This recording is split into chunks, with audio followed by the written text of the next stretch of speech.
Helping people like them? That's why I joined the force.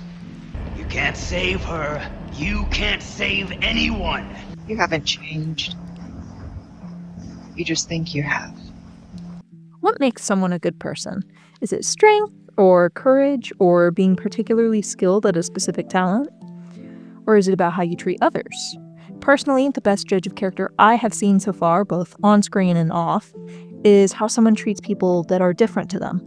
Now, I've done a video like this once already with Arthur Morgan, but today I want to look at Leon Kennedy from Resident Evil. There's a lot to learn about him from the way that he treats women, and more importantly, a lot to learn about the writing behind the games themselves.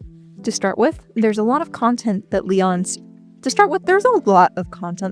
featured in, not to mention the Resident Evil franchise itself. There's video games, animated miniseries, animated movies, live-action adaptations, remakes of the games, mangas, and he's even featured in games like Fortnite and Dead by Daylight. This is like a lot to get through, so for the sake of this video, I want to focus on what I believe to be the more canon pieces, being the main video games that Leon is featured in, not really any movies. I might mention the movies later on, but to me, they personally feel like promotional content than proper stories, so we're going to focus on the 2nd, 4th, 6th, and 9th games. So, who is Leon Kennedy? Who is Leon Kennedy with people he considers to be partners, people he fights alongside with, or women and girls he promises to protect?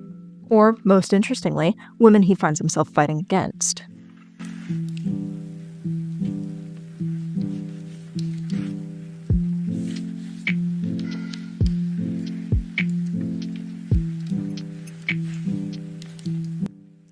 Because there are so many female characters in the Resident Evil franchise, I've had to group this up a bit. In this section, we will take a look at Claire Redfield and Helena Harper. They're both really interesting women, and characters in general, but their dynamics with Leon Kennedy are fairly similar, or at least easy to compare to each other. Both in their respective arcs and in their relationships with Leon, they start out very similarly. They both end up in a situation that they have to fight their way out of alongside him, and this is the one that sparks the rest of the game's story. With Claire, this is meeting Leon at the gas station during the start of their experience in the Raccoon City zombie apocalypse outbreak thing. And then with Helena Harper, it's another zombie outbreak thing, this time in the same room as the president who they shoot in self-defense. But there is one little difference between Claire and Helena. Claire serves as a reminder of how Leon started, with his morals, the big ideals of the rookie cop, and honestly the core of his personality. This, on some possibly subconscious level, keeps their relationship as a source of comfort between them. And then with Helena, one of the most interesting parts of her dynamic with him is how good she is at reading him. She knows him for maybe 24 hours tops, maybe 2 days. And already she can clock his feelings for Ada. But on a base level, Helena and Leon have this shared understanding between them over the same drive to protect people they care about, as well as the knowledge of all of those difficulties and, honestly, the horrors that come with trying to do that. Helena has Deborah, and Leon has... well, he has a lot of people he tries to protect, actually. It's probably too much. But let's talk about them.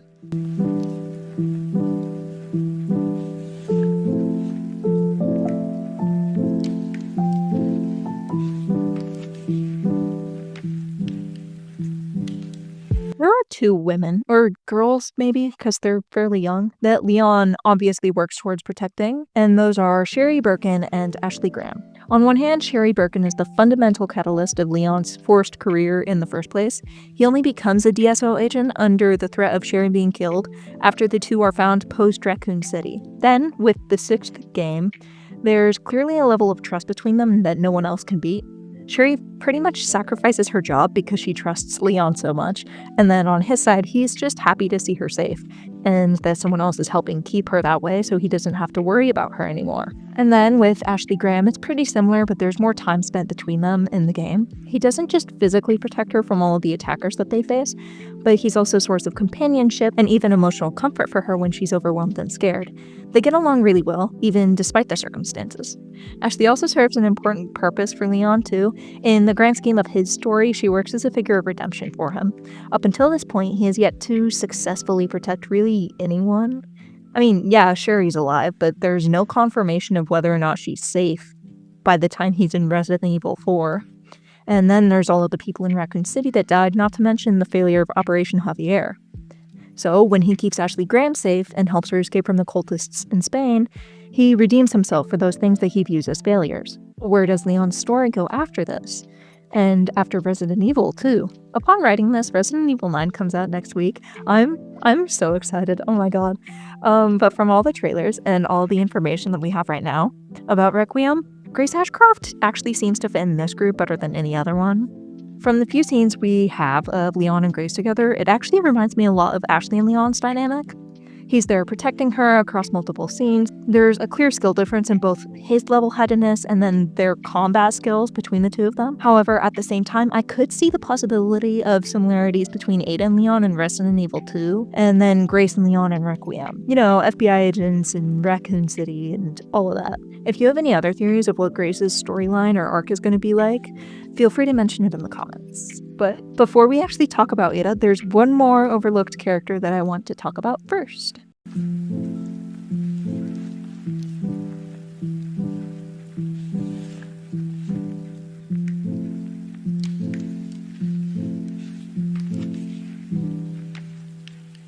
only played one game with Ingrid Hunnigan so far, but I love her.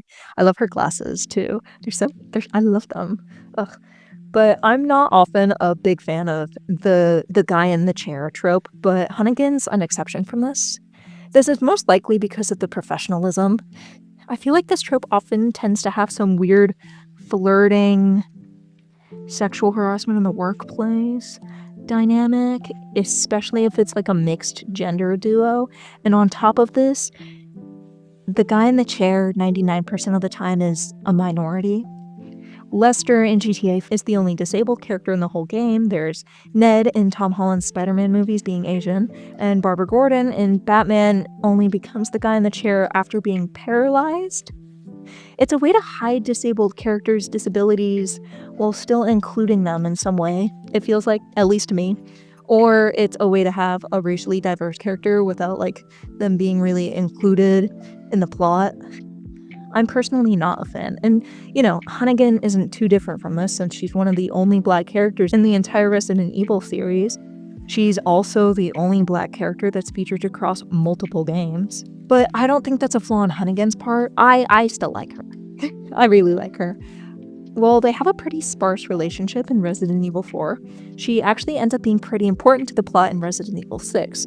Without so much as a question, Ingrid Hunnigan helps Helena Harper and Leon Kennedy both escape from their wrongful accusations of killing the president, but also helps clear their names, even if it meant jeopardizing her job to do so. Love her. Also, I'm planning to go into more detail about Capcom and general Resident Evil writing later, but I do want to talk about the differences between the originals and the remakes specifically relating to Hunnigan right now. Leon in the original games is a fairly entertaining character from the cutscenes I've watched for this video. I like both the original and the remake versions of him for different reasons, but one thing I do not like about original Leon is the way that he treats Hunnigan in the original 4th game. He flirts with her a lot, and I understand that he flirts with everybody, but it's the whole time Ingrid's just like trying to do her job, and I don't know. I'm not typically a big fan of that trope, if that's not obvious already. It just seems like cutesy harassment, which isn't great. But fortunately, in the remake, they cut a lot of this out. Leon stays professional with her, which is sadly refreshing. It does go to show, though, that Leon does keep his professionalism above almost every other personal motive he has. I mean, usually the two stay fairly aligned, but when they do end up clashing, Leon almost always chooses his job, or, you know, like, the overall goal of keeping people safe. Not because the paycheck. He doesn't do this because of the paycheck, but because he sees his job as the only way that he can really help people, knowing what he does. So what makes him clash with this?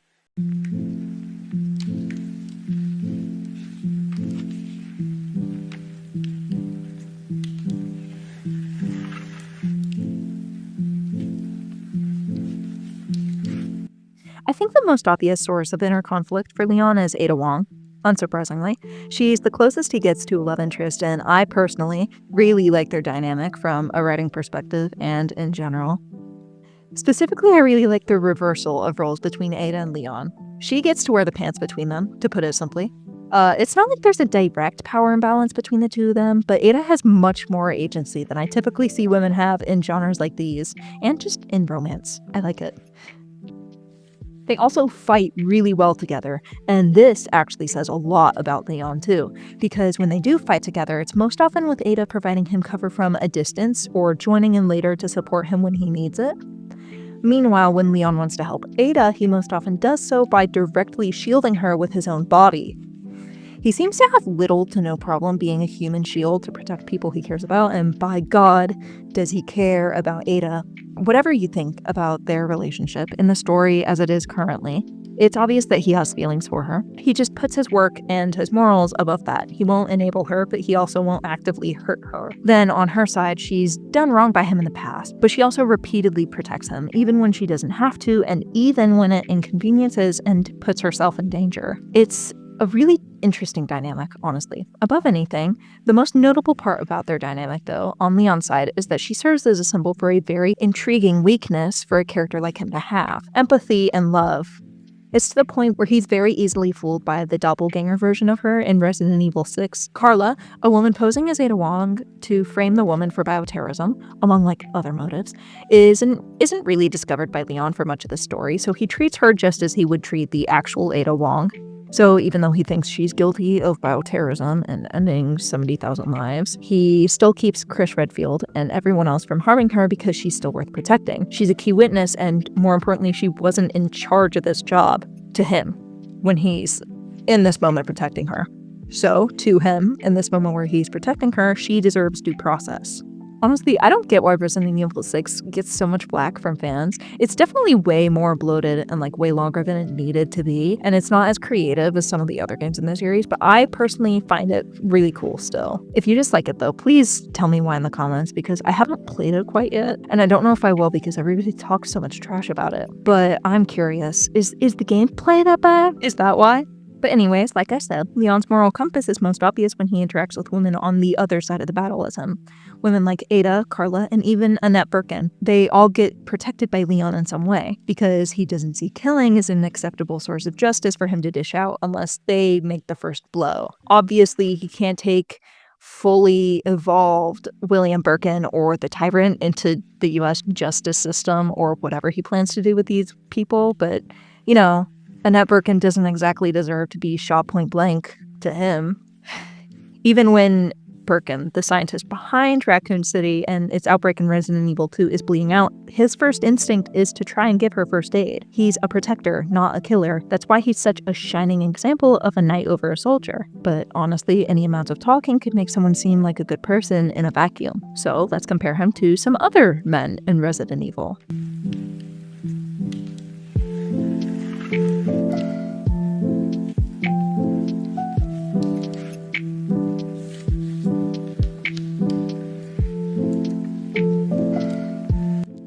Closest comparison to Leon Kennedy in the franchise is probably Claire Redfield. Admittedly, somehow I have not managed to play a game with him as the player character yet, but I plan to. I've just only done 2, 3, 4, and I'm now on 8 because it was the next cheapest one to get. I really want to do 7 though. I really want to play 7. I'm so excited. But anyways, however, from the cutscenes and the gameplay that I watched to research for this, Chris and Leon seem to have very similar morals and ideals, which ends up in them treating women pretty similarly, which is a good thing. I love seeing multiple feminist men in a franchise. It's nice. Some of Chris's strongest relationships are with women, just like Leon. He's close to Jill Valentine for one, and then there's obviously his sister, who cares about him so much to hunt him down through a zombie apocalypse with just a tiny little revolver. There's also Rebecca, as well as Shiva Alamar in Resident Evil 5, but Claire Redfield and Leon Kennedy aren't the only men in the franchise, or else this would be a really boring segment to my video. The character that's most compelling, as a comparison for Leon in this sense, is Albert Wesker. He's really the only other character to have an established relationship with Ada Wong, and he's also one of the main villains across the franchise, other than the Umbrella Corporation. Albert Wesker is pretty hard to define, honestly. He's got a very long career history, even Barbie would be jealous, but basically he's a biotechnology researcher turned black market dealer. I think. I'm not a science person. But he's most well known for hiring Ada Wong to retrieve virus samples for him to sell. So clearly he's a pretty crappy guy, but what does this have to do with women? There's really only one woman that he spends like a notable amount of time with, and that's Ada, who he treats more like a machine or a weapon than an actual human being. He only helps her or keeps her safe so that she can get straight back to work. And also he has this habit of like stringing her along, only giving her certain very important tools when he knows that she's in too deep to betray him. Basically like feeding her breadcrumbs, even though it's her job and her life on the line. Not that I'm expecting a bioweapons dealer to be a feminist king, but I just think the best way to describe the relationship is a foot soldier and a commander. Ada's really just, to him, a body that he throws at certain problems to solve them. Meanwhile, Leon will literally throw himself in front of her to keep her from getting hurt, and he'd do that with literally anyone. He'd do that for literally anyone. From the people he's hired to protect, to friends, and even to his enemies. So needless to say, I am very excited to see how his story turns out, especially in Resident Evil 9. And with it coming out next week, I honestly think that they're going to kill him off, and I'm really scared for it. If they don't, I'm going to cry so hard I'm going to throw up, I swear to God. Ugh. However, for now, there's only one question left to answer. What does all of this mean for the writing of Resident Evil as a franchise?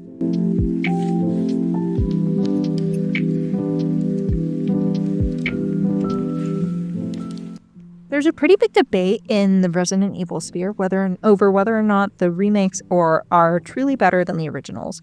Personally, I don't have much of an opinion on it, but if you want to tell me why you feel one way or another about this, feel free to do so in the comments. Also, tell me which original game I should play first, please. I have decision paralysis. I think I'm going to start with 2, though.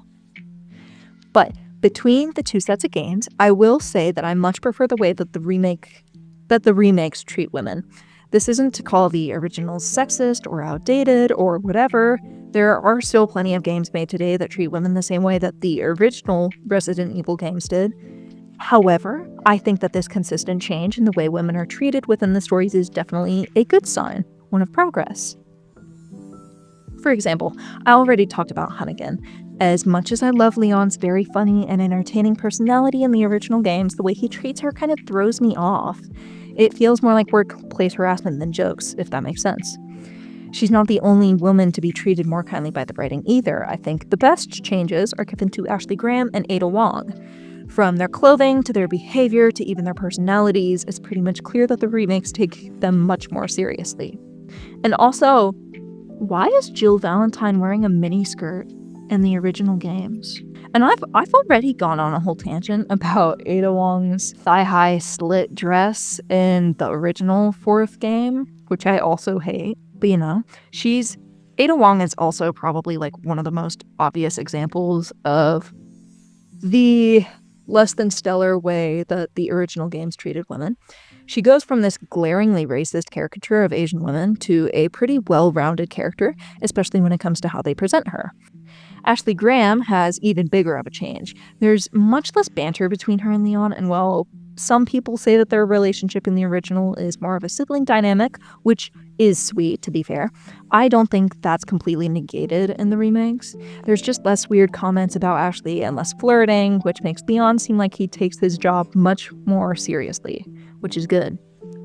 Even outside of the characters in Leon's sphere, there's other obvious differences in like Jill Valentine and Claire Redfield, and honestly just like even minor differences like the design of Annette Birkin between the 2 games that she's in. Personally, I hope that they do the same for Sherry if they ever remake Resident Evil 6.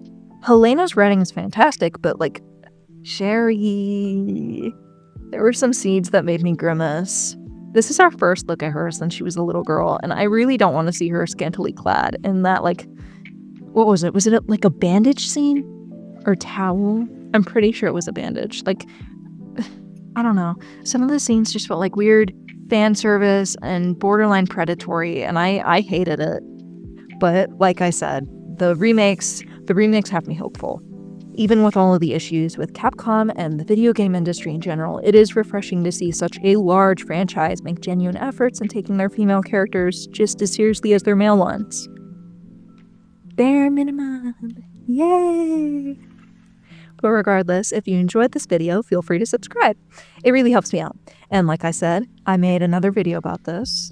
Another video like this about Arthur Morgan, so you can watch that right now.